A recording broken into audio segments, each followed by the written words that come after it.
Hello my dear friends, welcome to your channel. Friends, आज हम 10th class का subject math का pole star sample paper 5 solve करने जा रहे हैं। सैम्पल पेपर 5 की वीडियो हम पार्ट बाय पार्ट बनाएंगे। इस वीडियो में आज हम पार्ट नंबर ए के सभी क्वेश्चन को सॉल्व करेंगे। पार्ट नंबर ए में हमारे पास कुल मिलाकर 32 क्वेश्चन हैं जो कि 1 मार्क्स के हैं। इट मीन्स आज हम इस वीडियो में अपने 32 मार्क्स कंप्लीट करने वाले हैं। तो चलिए लेट्स स्टार्ट करते हैं वीडियो को। सबसे पहला जो क्वेश्चन बोला गया है उसमें हमसे कहा गया है, if degree of dividend is 5 and degree of divisor is 6 3 then the degree of quotient will be. हमें कहा गया है डिविडेंड की पावर हमें 5 दे रखी है और डिवाइजर की पावर 3 दे रखी है, तो कोशंट की पावर क्या होगी। तो उसके लिए हम क्या करेंगे, सबसे पहले एक टर्म लेट करेंगे जिसमें x की पावर या पावर 5 दी हो। तो हमने क्या किया, x की पावर 5 एक टर्म लेट कर लिया और x की पावर 3 हमने दूसरी टर्म लेट कर लिया। जो हमारा डिविडेंड है हम उसे ऊपर रखते हैं और डिवाइज़र को हम नीचे रख के डिवाइड कर लेते हैं। अगर हम इसे डिवाइड करेंगे तो फाइनली हमारे पास x की पावर 2 आ जाएगा। यही हमारा कोशंट काउंट होगा और कोशंट की पावर कितनी है, 2। हमसे यही पूछा गया था, तो फाइनली इसका आंसर है 2। तो चलिए देखते हैं ऑप्शन में कहाँ लिखा हुआ है। तो first is a right answer जिसमें हमें 2 लिखा हुआ है। आई होप ये क्वेश्चन आपको क्लियर हो गया होगा। चलिए नेक्स्ट क्वेश्चन कर लेते हैं। इसमें हमसे कहा गया है, determine which of the following equation in linear in 2 variable. Linear in 2 variable चाहिए। लीनियर इन 2 वेरिएबल क्या होता है, जिनमें हमारे पास 2 अल्फ़ाबेट आते हैं। जैसे कि हमारे पास एक इक्वेशन है 4x माइनस 2y प्लस 5, जो कि यहाँ पर भी लिखी हुई है। इसमें देखते हैं सिर्फ एकमात्र इक्वेशन है जिसमें 2 अल्फ़ाबेट आ रहे हैं। इट मीन्स जिसमें एक्स वाई इन्वॉल्व है। पहले इक्वेशन में हमारे पास ओनली फॉर एक्स दिया हुआ है, थर्ड इक्वेशन में भी एक्स दिया हुआ है, इसमें भी एक्स इन्वॉल्व है। सिर्फ एकमात्र इक्वेशन इसमें हमें एक्स और वाई दोनों लिखा हुआ है। इट मीन्स यही हमारी 2 वेरिएबल वाली इक्वेशन है। आई होप ये आपको क्लियर हो गया होगा। ओके फ्रेंड्स, तो B is our right answer. चलिए अगला क्वेश्चन करते हैं। थर्ड क्वेश्चन में हमसे बोला गया है, how many solution of equation 15x minus 14y plus 11 equals to 0 are possible. हमारे पास एक इक्वेशन देगी है और हमें बोला गया इस इक्वेशन के कितने सोल्यूशन काउंट हो सकते हैं। ओके फ्रेंड्स, याद रखिए जब भी आपको एक इक्वेशन दी हो और उसके सोल्यूशन काउंट करने को कहा जाए तो हम इनफाइनाइट मैनी सोल्यूशन काउंट कर सकते हैं, क्योंकि अगर हम x की वैल्यू में कुछ भी लेट करें 1 2 3 4 0 तो हमारे पास उसी अकॉर्डिंग y की वैल्यू आती जाएगी। तो हम बहुत सारी वैल्यू फिल करके बहुत सारी वैल्यू y की निकाल सकते हैं। It mean infinite number of solution हम काउंट कर सकते हैं। तो D is the right answer. Okay friends, चलिए आई होप आपको ये भी क्लियर हो गया होगा। तो क्वेश्चन नंबर 4 कर लेते हैं। क्वेश्चन नंबर 4 में हमसे कहा गया है, the rectangular field an area is 3 square unit, the length is 1 more than twice the breadth x. हमें कहा गया है एक रेक्टेंगल फील्ड है जिसका लेंथ हमारे पास ब्रेथ से दुगना है। ब्रेथ हमने x मान लिया जो कि हमें दिया हुआ है। देखिए जरा, ब्रेथ हमें x दे रखा है और लेंथ बोला है कि ब्रेथ का ट्वाइस करना है और 1 ऐड करना है। तो हमने क्या किया, जो हमारे पास ब्रेथ है उसको हमने 2 से मल्टीप्लाई कर लिया और उसमें 1 ऐड कर लिया। तो सबसे पहले इक्वेशन कैसे बनेगी, हम सबसे पहले लिखेंगे area of rectangle field 3 square unit, जो कि हमें दिया गया था। अब हम लेट करेंगे, let the breadth of rectangle x let कर लेंगे। लेंथ हमें बोला था x का ट्वाइस करना है, दुगना करना है, इट मीन्स 2 से मल्टीप्लाई करना है, प्लस 1 उसमें ऐड कर लेना है। तो हमारे पास इक्वेशन बनेगी 2x प्लस 1। अब हम क्या करेंगे, इक्वेशन निकालने के लिए सबसे पहले हम एरिया ऑफ रेक्टेंगल लिखेंगे। फॉर्मूला क्या होता है, l इंटू बी। तो l कितना है, 2x प्लस 1। तो हमने यहाँ पर 2x प्लस 1 ब्रैकेट में लिख लिया है। ब्रेथ कितना है, वो हमारा x, तो हमने यहाँ x लिख लिया। एरिया ऑफ रेक्टेंगल कितना था, वो हमारा था 3। फाइनली हम क्या करेंगे, इनको मल्टीप्लाई करेंगे। x को 2x से मल्टीप्लाई करेंगे क्या आएगा, 2x स्क्वायर आ जाएगा, और x को 1 से मल्टीप्लाई करेंगे कितना आएगा, x आ जाएगा। और ये 3 हमारे पास लेफ्ट हैंड साइड से राइट हैंड में जाएगा तो ये यहाँ से नेगेटिव का हो जाएगा। ओके फ्रेंड्स, तो 3 माइनस हो जाएगा। फाइनली हमारे पास यही इक्वेशन बन जाएगी 2x square plus x minus 3 equals to में 0, जो कि हमसे रिक्वायर्ड इक्वेशन पूछा गया था। तो चलिए देखते हैं ये ऑप्शन कहाँ बन रहा है। तो C is a right answer. Okay friends, C is a right answer. I hope ये कंसेप्ट आपको क्लियर हो गया होगा। चलिए क्वेश्चन नंबर 5 कर लेते हैं। क्वेश्चन नंबर 5 में हमसे कहा गया है, the sum of first nth term of AP is given by formula. हमें कहा गया है सम ऑफ निकालना है, it means SN find out करना है और nth टर्म का चाहिए। तो याद रखिए SN का फॉर्मूला क्या होता है, पहले तो वो पढ़ लेते हैं, n/2 ब्रैकेट में A प्लस L, ये छोटा फार्मूला है। इसी अकॉर्डिंग इसका बड़ा फार्मूला भी है। अपने ऑप्शन में देखते हैं ये फार्मूला कहाँ लिखा हुआ है। ओके फ्रेंड्स, तो यहाँ लिखा हुआ है n+1/2, क्योंकि nth टर्म के लिए काउंट हो रहा है, तो यही हमारा राइट आंसर होगा। ओके फ्रेंड्स, बाकी में देखिए यहाँ पर कहीं पर भी A प्लस L या A+1 समथिंग नहीं दिख रहा है। हर एक के साथ n/2, n+1/2, 2n+1/2, तो ये सारे ऑप्शन रॉन्ग ऑप्शन है। एकमात्र आंसर n-1, n+1/2, या फिर अगर आपको ये ऑप्शन देखने को मिल रहा है n/2 A प्लस L, तो आप इसको भी टिक कर लीजिएगा, यही राइट आंसर है SN का। यहाँ पर हो सकता है मिसप्रिंट दिया हो या फिर ये राइट आंसर भी काउंट कर सकते हैं हम इसको। ओके फ्रेंड्स, अभी के लिए चलिए, आई होप ये आंसर आपको क्लियर हो गया होगा। वैसे SN का फॉर्मूला हमने ये पढ़ा हुआ है n/2 A plus L। Okay friends, अगर आपको ये ना देखने को मिले तो आप इस फॉर्मूले को टिक कर लीजिएगा। चलिए क्वेश्चन नंबर 6 कर लेते हैं। इसमें हमसे कहा गया है कि दो ट्रायंगल दी गई हैं और जो कि सिमिलर हैं, दो ट्रायंगल दी गई हैं जो कि सिमिलर हैं, और बोला गया कौन सा क्राइटेरिया फॉलो हो रहा है। देखते हैं ABCPQR, इसको हमने यहाँ पर बाकायदा ड्रॉ कर रखा है जिससे कि आपको डायग्राम अच्छे से क्लियर हो सके। A हमारा 60 डिग्री है, इसी अकॉर्डिंग P हमारा 60 है, B हमारा 80 है, Q हमारा 80 है, C हमारा 40 है, R हमारा 40 है। तो ये हमारे पास देखिए इस डायग्राम में सभी एंगल ही काउंट हो रहे हैं, तो ये क्राइटेरिया हमारा A angle angle angle, 3 bar angle involve हो रहा है, तो इस according B is a right answer. याद रखिए जब दो ट्रायंगल सिमिलर हो रहे होते हैं तो हमारे पास यही 4 क्राइटेरिया है जो फॉलो हो रहा है, पर हमें जो डायग्राम में कहा जा रहा है उसी अकॉर्डिंग हम काउंट करेंगे। ओके फ्रेंड्स, आई होप ये क्वेश्चन आपको क्लियर हो गया होगा, तो B is a right answer. चलिए क्वेश्चन नंबर 7 करते हैं। क्वेश्चन नंबर 7 में हमसे कहा गया है side of 2 similar triangle are ratio 4 और 9, area of this triangle are in the ratio. हमें कहा गया है दो सिमिलर ट्रायंगल हैं जिनकी साइडें दे रखी हैं। ओके फ्रेंड्स, तो हमने क्या किया, सबसे पहले दो ट्रायंगल कंसीडर कर लिया है और उनकी साइडों का रेशो ले दिया है। 4 यहाँ है और 9 यहाँ है, जैसा कि उन्होंने हमें कहा गया था। देखिए 4 और 9 रेशो कहा गया था, तो हमने दो ट्रायंगल कंसीडर किया ABCPQR, जिसमें 4 और 9 रेशो काउंट कर लिए, ये हमारी ट्रायंगल की साइड है। अब हमें कहा गया इनका एरिया क्या होगा और एरिया का रेशो क्या होगा, तो हम क्या करेंगे, सिंपली लिखेंगे एरिया ऑफ 2 सिमिलर ट्रायंगल, ये हमारे पास थ्योरम है, इसी प्रॉपर्टी बेस हमारा ये सवाल है। तो वो क्या होता है, area of triangle ABC upon में area of triangle PQR, ratio बोला है तो इसलिए हम अपॉन में रखेंगे और साइडों का स्क्वायर करेंगे। यहाँ पर सबसे पहले AB का स्क्वायर देखते हैं, ये वाली साइड, और नीचे PQ का स्क्वायर, फिर BC अपॉन में QR का स्क्वायर, AC अपॉन में PR का स्क्वायर, सभी साइडों का स्क्वायर करते हैं तो वो एरिया के इक्वल आ जाता है। हमें यहाँ पर एक साइड मेंशन है, सिर्फ एक ही साइड, तो हमने क्या किया AB और PQ लिख लिया, यहाँ पर इक्वल टू में डालकर पावर लगा दिया 2। AB की वैल्यू कितनी बोली हुई थी उन्होंने 4, तो हमने यहाँ पर 4 फिलअप कर लिया है, और PQ की 9, तो हमने यहाँ 9 फिलअप कर लिया है।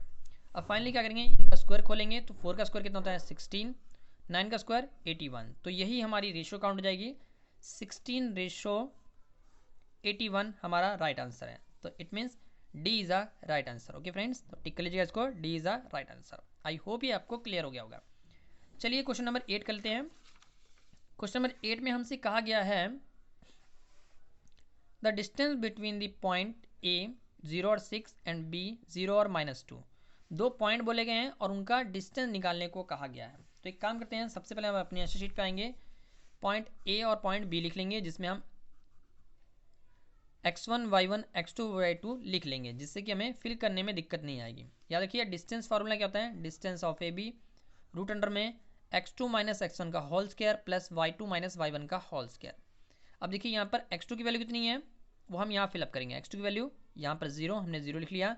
x1 की वैल्यू देखिए यहाँ पर है, ये रहा 0, ये भी 0 हमने लिख लिया, तो 0 माइनस 0 का होल स्क्वायर, फाइनली वो 0 ही बनेगा। चलिए अभी यहाँ आते हैं, y2 की वैल्यू कितनी है हमारे पास -2, तो हमने यहाँ -2 लिख लिया है, फिर रूल का माइनस लगा लिया। y1 की वैल्यू कितनी है 6, तो हमने यहाँ 6 लिख लिया है। ओके फ्रेंड्स, 2 - 6 कितना हो जाएगा 8, पावर में 2 चल रहा था वैसे का वैसा ही। अब हम क्या करेंगे, 8 की पावर 2 को सॉल्व करेंगे तो फाइनली वो हमारा 64 आएगा।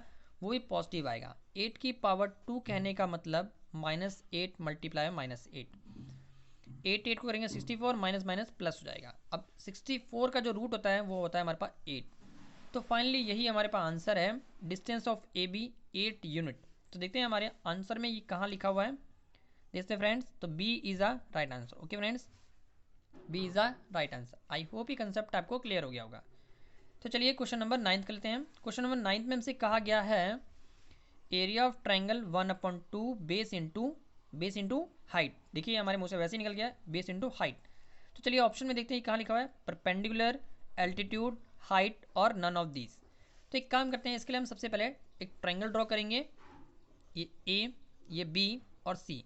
जब हमारा राइट एंगल ट्राइंगल कंसीडर होता है तो हमारा area of triangle 1/2 base into height लगता है।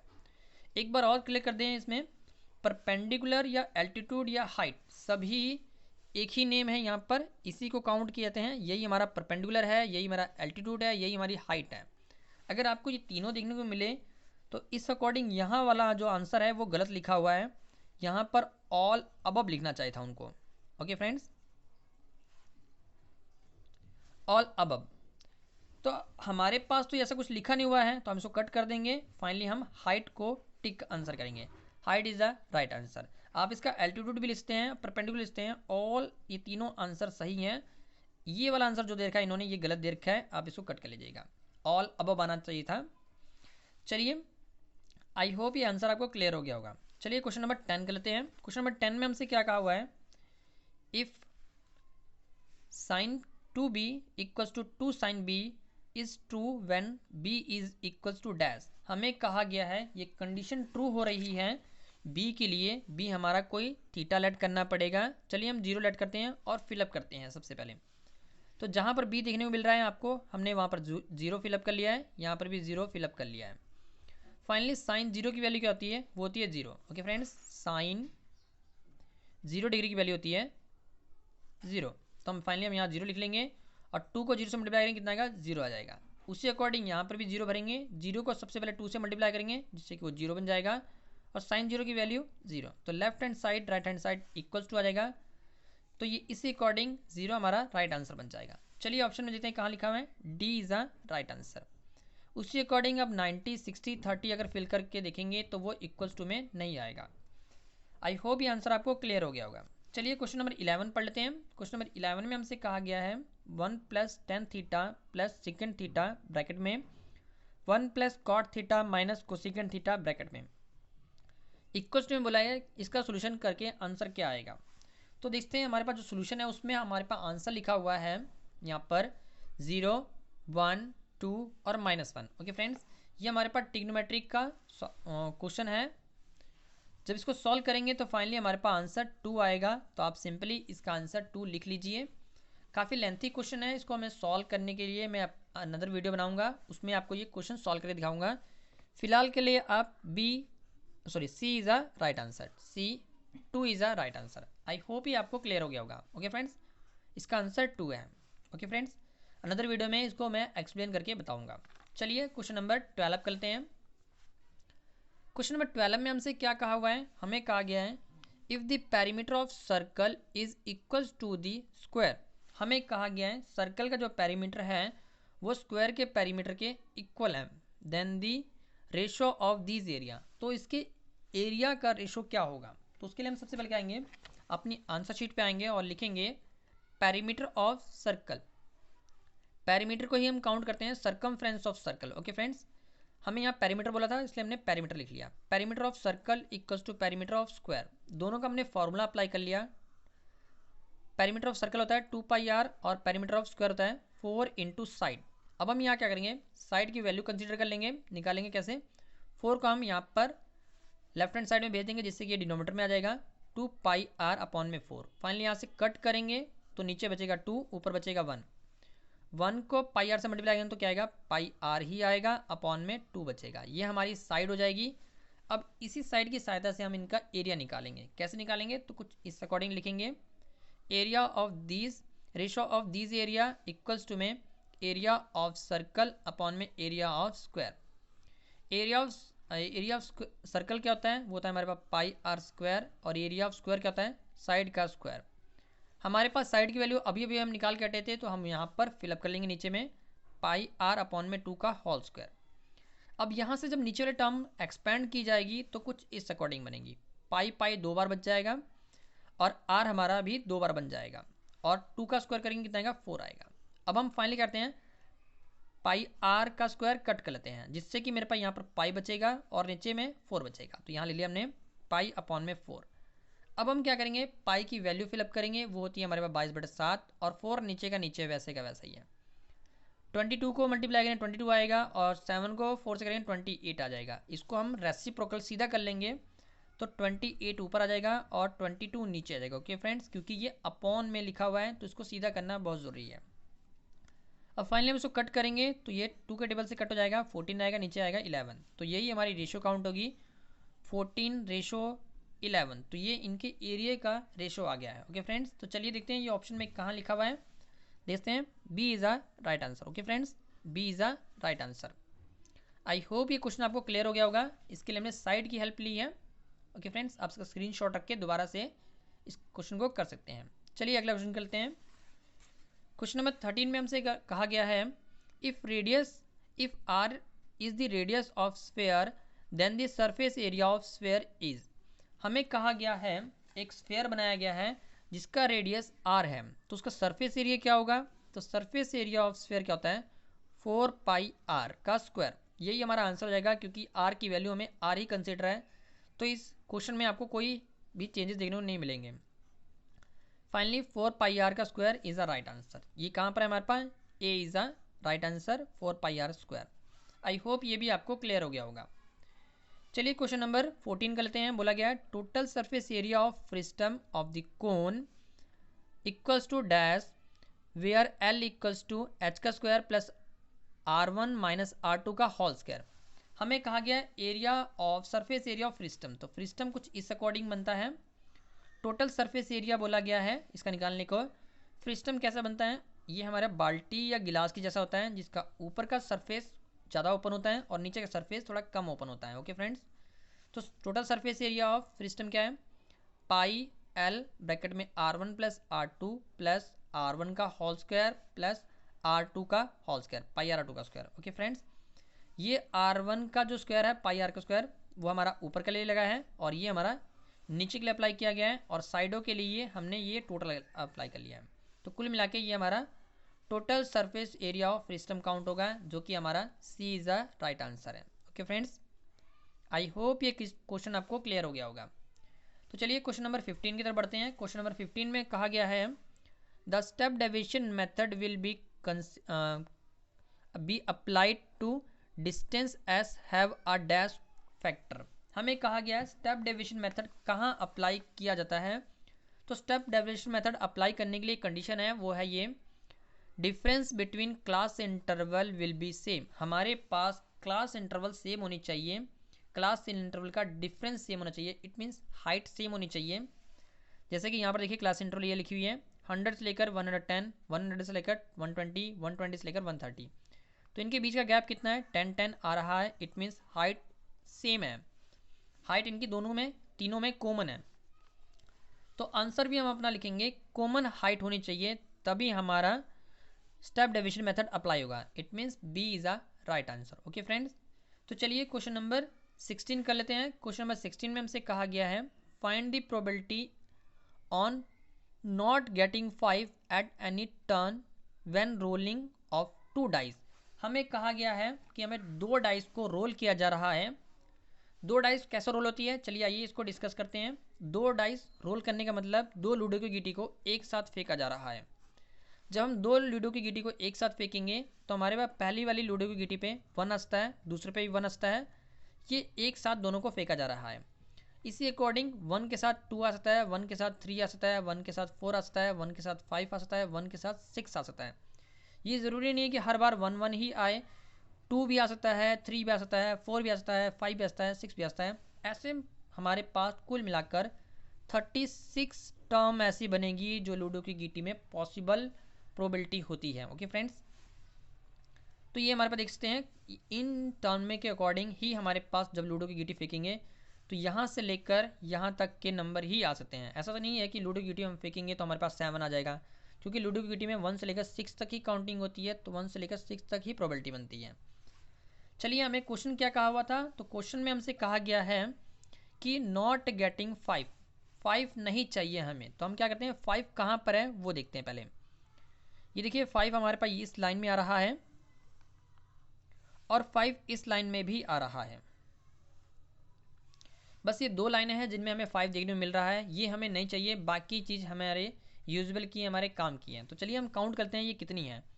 1 2 3 4 5 6, ये हमारे 6 हो गई।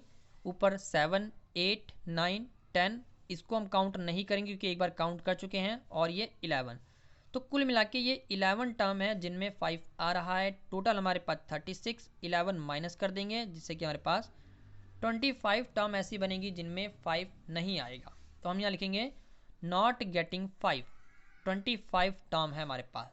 अब इसकी प्रोबेबिलिटी निकालनी है तो क्या लिखेंगे, पी गेटिंग नॉट 5, 25 ऊपर लिखेंगे और 36 नीचे लिखेंगे। अगर ये कटेगा तो काट देंगे, वैसे तो कट रहा नहीं है। तो फाइनली यही हमारा आंसर हो जाएगा, 25/36 इज़ अ राइट आंसर, जो कि हमसे पूछा गया था। तो इस according D is a right answer. Okay friends, D is a right answer. I hope ये आपको क्लियर हो गया होगा, आप इसका स्क्रीनशॉट रख सकते हैं। चलिए क्वेश्चन नंबर सेकेंड की तरफ बढ़ते हैं। इसमें हमसे ट्रू फॉल्स निकालने को कहा गया है, जस्ट हमें ट्रू और फॉल्स में आंसर देना है। चलिए इसको भी कर लेते हैं। सबसे पहला जो क्वेश्चन है उसमें हमसे कहा गया है 43.123456789 इज़ अ रैशनल नंबर। चलिए हम अपनी आंसर शीट पे आते हैं। इस नंबर को हमने यहाँ लिख लिया है और कहा गया है कि इसके ऊपर बार कंसीडर होता है, इसको हम बार पढ़ते हैं। इट मीन्स ये रिपीटेड टर्म हो रही है। तो क्या ये रैशनल नंबर है, तो बिल्कुल सही है जी। इससे ये एक रैशनल नंबर है, क्योंकि अगर हमको एक नंबर लेट करते हैं, जैसे कि हमने एक नंबर लेट करके दिखा रखा है इस स्टेटमेंट को छोटे तौर पे समझाने के लिए। 10 हमने 3 रख लिया। जब आप 10/3 को डिवाइड करोगे तो आपके पास 3.3333 इस अकॉर्डिंग ये चलता जाएगा। इसको ख़त्म करने के लिए हम सिंपली शॉर्ट में इस तरह लिखते हैं, 3 की पावर 3.3 बार लिखते हैं। Okay friends, 3.3 bar. It means 3 हमारा रिपीटेड टर्म है। तो ये इसी अकॉर्डिंग ये टर्म भी दे रखा है। इट मीन्स हमारे पास जो टर्म है उसको हम फ्रैक्शन में लिख सकते हैं, इसको हम फ्रैक्शन में लिखते हैं, इसलिए ये एक रैशनल नंबर है। इट मीन्स इसका आंसर ये ट्रू है, ये एक ट्रू स्टेटमेंट कही जा रही है, इसलिए इसका आंसर आप ट्रू लिख लीजिएगा। ओके फ्रेंड्स, आई होप ये आपको क्लियर हो गया होगा। चलिए अगला क्वेश्चन करते हैं। क्वेश्चन नंबर सेकंड में हमसे कहा गया है the value of x of the pair of linear equation x + y = 14 x - y = 4 is 9। हमारे पास 2 इक्वेशन दी गई है जो कि हमने इस अकॉर्डिंग लिख लिया है। ये इक्वेशन नंबर 1 और ये इक्वेशन नंबर 2। हमें कहा गया है इसको एलिमिनेट करते टाइम या इसको सॉल्व करते टाइम हमारा आंसर 9 आ रहा है, x की वैल्यू 9 आ रही है। अगर 9 आएगा तो हम इसको टिक कर लेंगे, 9 नहीं आएगा तो हम इसको क्रॉस कर लेंगे। तो चलिए सिंपली हम क्या करेंगे, इसको कट करेंगे, क्योंकि y की टर्म सेम दिख रही है और नेगेटिव पॉजिटिव तो कट हो जाएगा। यहाँ पर x और ये x दोनों ऐड करेंगे कितना आएगा, 2x बन जाएगा। 14 और 4 को ऐड करेंगे कितना बनेगा, 18 बन जाएगा। अब ये 2 नीचे आएगा तो 18 और 2 से कट हो जाएगा, कुल मिला के ऊपर बचेगा 9, x की वैल्यू 9। इट मीन्स ये एक ट्रू स्टेटमेंट कही जा रही है, इसका आंसर आप ट्रू लिख लीजिएगा। ओके फ्रेंड्स, 9 आ गया हमारे पास। आई होप ये भी आपको क्लियर हो गया होगा। तो चलिए क्वेश्चन नंबर 3 की तरफ बढ़ते हैं। क्वेश्चन नंबर 3 में हमसे कहा गया है ABC is a equilateral triangle of side it's area will be √3/4 a का स्क्वायर। तो चलिए सबसे पहले क्या करते हैं, इक्विलेटरल ट्रायंगल बनाते हैं। इक्विलेटरल ट्रायंगल क्या होता है, जिसकी सभी साइडें इक्वल होती हैं और उसकी एक साइड हमें उन्होंने a बोला गया है। तो हम क्या करेंगे, फॉर्मूला लगाएंगे, एरिया ऑफ इक्विलेटरल ट्रायंगल का √3/4 साइड का स्क्वायर। साइड हमें a दिया हुआ था इसलिए हमने a कंसीडर कर लिया। इट मीन्स जो हमें स्टेटमेंट कही जा रही है ये ट्रू स्टेटमेंट है, इसका आंसर आप ट्रू लिख लीजिएगा। ओके फ्रेंड्स, √3/4 a का स्क्वायर। वैसे हमें यहाँ लिखते हैं √3/4 साइड का स्क्वायर। साइड हमें a बोला गया था तो हम यहाँ पर a का स्क्वायर लिख लेंगे। ओके फ्रेंड्स, आई होप ये आंसर आपको क्लियर हो गया होगा। चलिए क्वेश्चन नंबर 4 कर लेते हैं। इसमें हमसे कहा गया है the length of tangent draw from the an external point to the circle are equal. उसके लिए हम क्या करेंगे, सबसे पहले एक सर्कल ड्रॉ करेंगे, सर्कल के बाहर कोई एक पॉइंट लेट करेंगे, वहाँ से सर्कल पे एक टेंजेंट ड्रॉ करेंगे, एक अनदर टेंजेंट ड्रॉ करेंगे।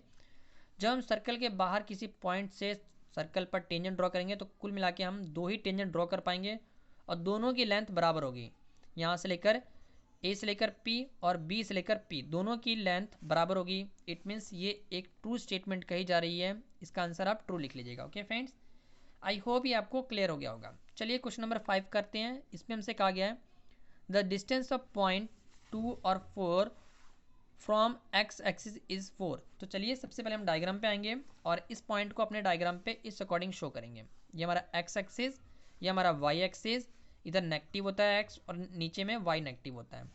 अब हमें पॉइंट बोला गया था 2 और 4, तो हमने इस डायग्राम पे 2 और 4 कंसिडर कर लिया। एक्स की वैल्यू 2 बिल्कुल स्ट्रेट, वाई की बिल्कुल स्ट्रेट। यहाँ पर आगे कट ऑफ पॉइंट आएगा, ये हमारा पॉइंट काउंट होगा 2 और 4।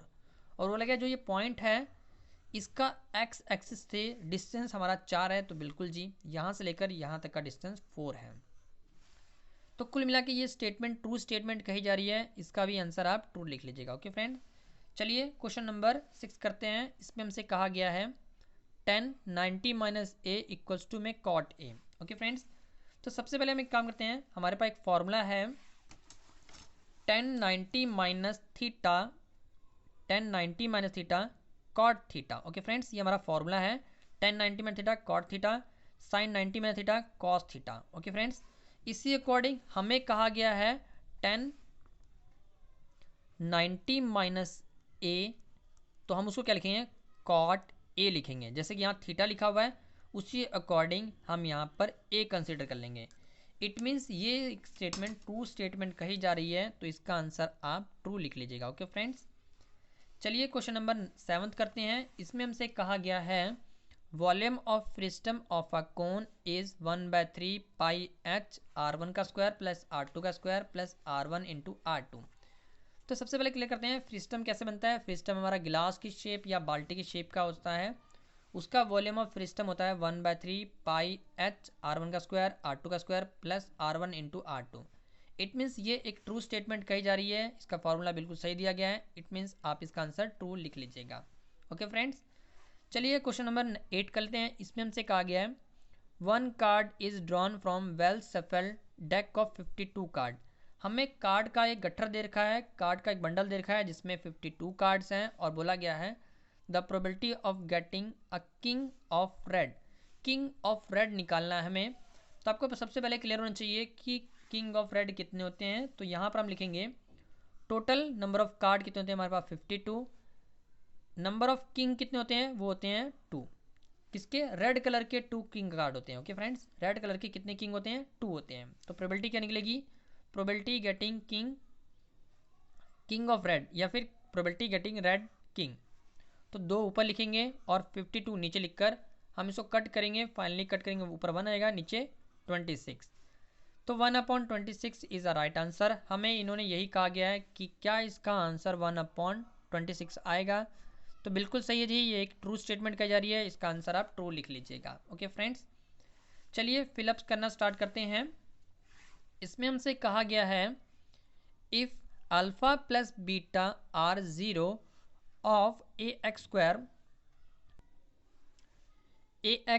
Plus bx plus c then sum of 0 is alpha plus beta equals to dash.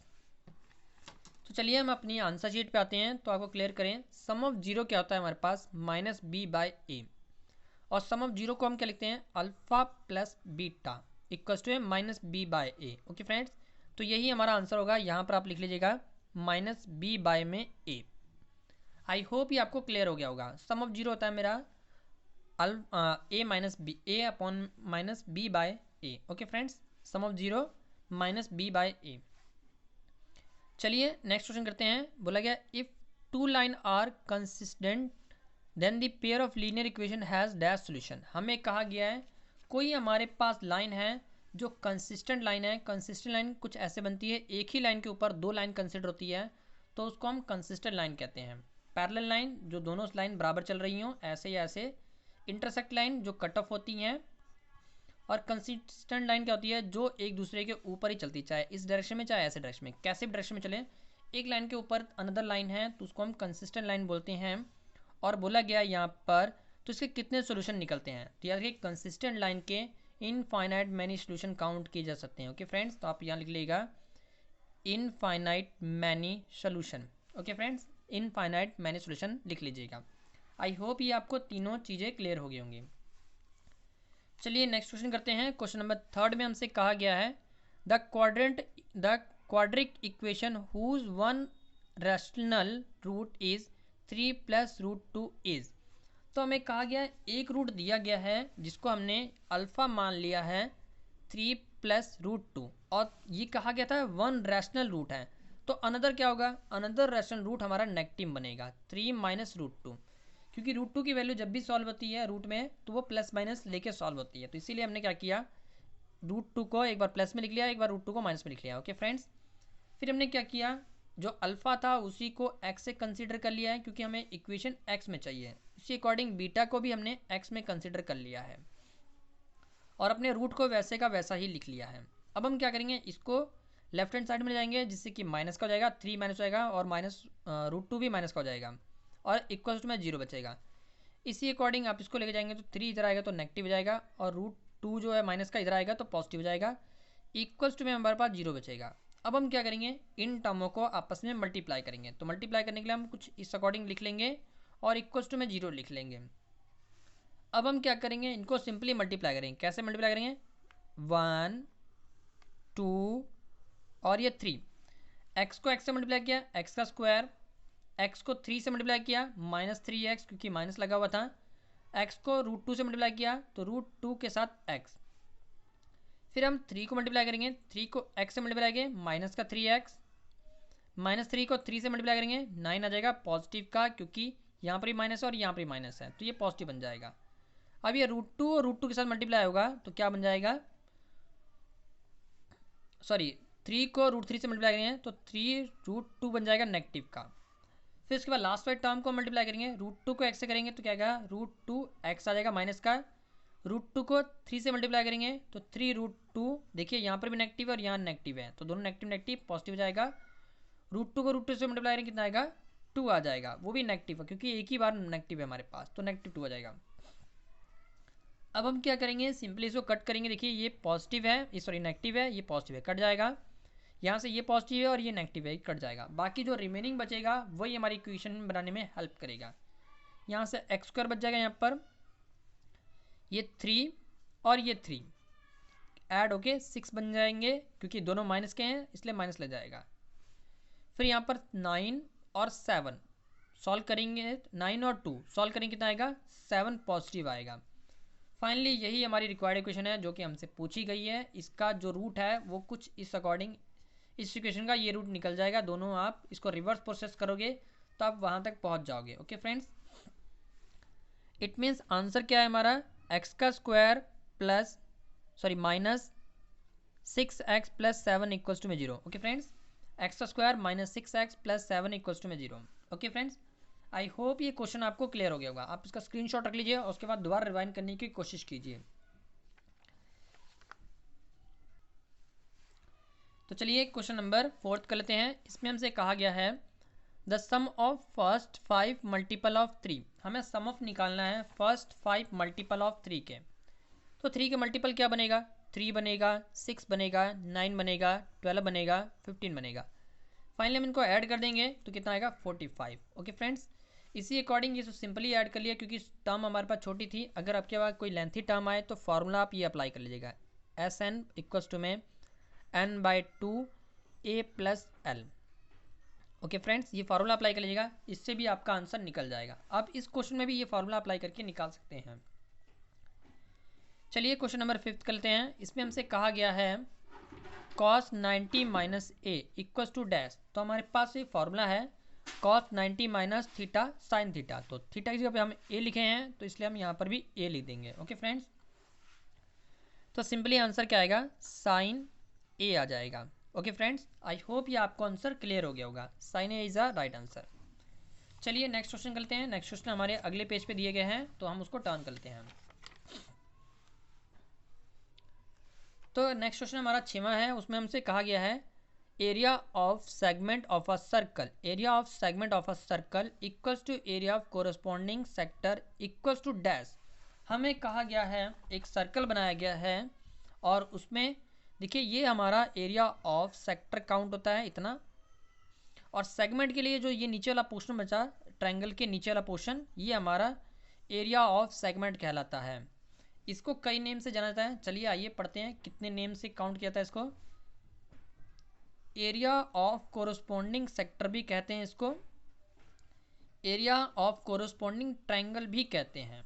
तो दो चीज़ें तो उन्होंने लिख के दे रखी हमें, एरिया ऑफ सेगमेंट बोला गया है और एरिया ऑफ कोरोस्पोंडिंग सेक्टर भी बोला गया है। एकमात्र और एरिया ऑफ कोरोस्पोंडिंग ट्रायंगल लिखेंगे। अब हम क्या लिखेंगे, एरिया ऑफ कोरोस्पोंडिंग ट्रायंगल, मैंने शॉर्ट में लिख दिया है, आप उसको पूरा लिख लीजिएगा, area of corresponding triangle. I hope ये आपको आंसर क्लियर हो गया होगा। चलिए क्वेश्चन नंबर 7 की तरफ बढ़ते हैं। क्वेश्चन नंबर 7 में हमसे कहा गया है formula of mean is dash. Mean का फॉर्मूला बताना है। तो मीन के हमारे पास कुल मिलाकर 3 फार्मूले होते हैं। एक होता है डायरेक्ट मेथड जिसमें हम अप्लाई करते हैं एफ आई अपॉन में x i, sigma f i upon में x i, sigma f i into x i upon में एफ आई। ओके फ्रेंड्स, ये हमारा डायरेक्ट मेथड का फॉर्मूला है, sigma f i x i into में sigma f i. Okay friends, ये हमारा upon में होता है। उसके अकॉर्डिंग एज्यूम मेथड का फॉर्मूला है a plus sigma f i d i upon में sigma f i. Okay friends, फिर लास्ट हमारा पता है ये मीन का लास्ट फार्मूला है स्टेप डेविएशन मेथड। इसमें हम अप्लाई करते हैं a plus sigma f i u i upon में सिग्मा एफ आई इंटू में एच, इसमें एच अप्लाई होता है। ओके फ्रेंड्स, तो मीन के 3 फार्मूले हैं, इनमें से आप कोई भी फार्मूला लिख सकते हैं। आप डायरेक्ट मेथड का भी फार्मूला लिखते हैं sigma f i x i upon में sigma f i. Okay friends, आप इसको लिख लीजिए, इसको लिख लीजिए, इसको लिखिए, कोई भी एक लिखना है जो आपको अच्छे से याद हो आप इसमें भर लीजिएगा। ओके फ्रेंड्स, आई होप ये आपको क्लियर हो गया होगा। चलिए नेक्स्ट क्वेश्चन करते हैं। इसमें हमसे कहा गया है the letter of word society are the placed at randomly in a row. हमें कहा गया है सोसाइटी के वर्ड्स को रैंडमली सेलेक्ट किया जा रहा है, then the probability of getting a vowel is dash. तो उसके लिए क्या करेंगे, हम सबसे पहले अपने आंसर शीट पे आएंगे और लिखेंगे सोसाइटी लिख लेंगे, उसमें देखेंगे हमारे पास कितने वर्ड्स हैं, 1 2 3 4 5 6 7। तो टोटल नंबर ऑफ वर्ड्स आ रहे हैं वो 7, तो हम यहाँ लिखेंगे टोटल आउटकम 7। फिर लिखेंगे नंबर ऑफ वॉवल, वॉवल कितने हैं, तो 0 हमारा वॉवल होता है, आई हमारा वॉवल होता है और ई हमारा वॉवल होता है। तो कुल मिलाकर यहाँ पर 3 वॉवल हैं, तो हमने यहाँ लिख दिया 3। तो अब हम क्या करेंगे, इसकी प्रोबेबिलिटी निकालेंगे, उसके लिए लिखेंगे प्रोबेबिलिटी गेटिंग वॉवल 3/7। यही हमारा आंसर हो जाएगा। आप अपने फिलअप में यहाँ पर 3/7 लिख लीजिएगा। आई होप ये क्वेश्चन आपको क्लियर हो गया। इसी के साथ हमारा सैम्पल पेपर 5 के 1 मार्क्स वाले क्वेश्चन हमने कंप्लीट कर लिए हैं। अब नेक्स्ट वीडियो में हम यहाँ पर देखते हैं 2 मार्क्स वाले क्वेश्चन स्टार्ट हो रहे हैं, फिर 4 मार्क्स वाले क्वेश्चन स्टार्ट हो रहे हैं और एंडिंग में हमारे पास 6 मार्क्स वाले क्वेश्चन भी हैं। ओके फ्रेंड्स, तो नेक्स्ट वीडियो हम 2 मार्क्स वाले, 4 मार्क्स वाले और 6 मार्क्स वाले टॉपिक की वीडियो बनाएंगे। Part by part video upload की जाएगी। किस तरह की दिक्कत परेशानी आती है हमें कमेंट कीजिए, हम उसका सोल्यूशन करने की पूरी कोशिश करेंगे। Keep supporting us, please like share and subscribe channel. Thank you, take care and all the best for exam. हमारी वीडियो को शेयर करना ना भूलें, अपने फ्रेंड सर्कल में जरूर सर्कुलेट करें, जिससे कि वो भी मैथ की प्रिपरेशन के लिए एक अच्छा कंटेंट कलेक्ट कर सकें। Okay friends, keep supporting us, please like share and subscribe to channel. Thank you, take care all the best for exam. किस तरह की दिक्कत परेशानी आती है हमें कमेंट कीजिए, या आपका कोई अनदर टॉपिक है या कोई ऐसा क्वेश्चन जो डिफ़िकल्ट लगता है आप हमसे शेयर कीजिए, हम उस पर वीडियो बनाकर आप तक अपने चैनल के माध्यम से पहुंचाते रहेंगे। Okay friends, keep supporting us, please like share and subscribe to channel. Thank you, take care all the best for exam.